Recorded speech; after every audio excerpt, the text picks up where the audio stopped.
আসিস ঘুরিলেই যা। শুধু ডানটা যে। ওই ডানটাতে আবার যেদিন ফুল ফুটাতে পারবি সেই দিন আসিস। হ্যাঁ আসো দিদি আসো।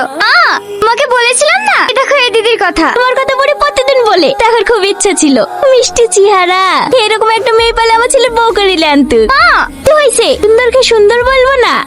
মার কথা কিছু মনে করো না দিদি, ওইরকমই। দিদি কেক কেটে লেগে তাই মাই এখানে ভেবে ফুলের ডানটাকে পুঁতে রেখেছে। আর বলো না, আমার ভাই কোন মেয়ে নাকি ওকে বলেছে এই ডানটাতে ফুল ফুটলে ওর ভালোবাসা অ্যাকসেপ্ট করবে। প্রতিদিন জিজ্ঞেস করে করে বাড়ির লোকের মাথা খারাপ করে ফেললো। ফুল ফুটবে তো, ফুল ফুটবে তো, কিন্তু মা রাগ করে ফেলেই দিছিল। সেদিন সারাদিন না খেয়ে বসেছিল। আবার সারগত থেকে কুইলে এসে দিয়েছে আর পরে গা খেয়েছে। তুমিই বলো ওই ডানটাতে কোনোদিন ফুল ফোটে? দিদি ও দিদি, তোমার আবার কি হলো? কিছু না, তোর ভাই বাড়িতে আছে। বাড়িতেই আছে, তাকে রক্ত দিতে গিয়েছে। জানো দিদি, ও তোমার মতো, ওর বিপদ দেখলে ছুটে চলে যায়। হ্যাঁ চুটকি, তুমি তুই ওকে চিনিস নাকি?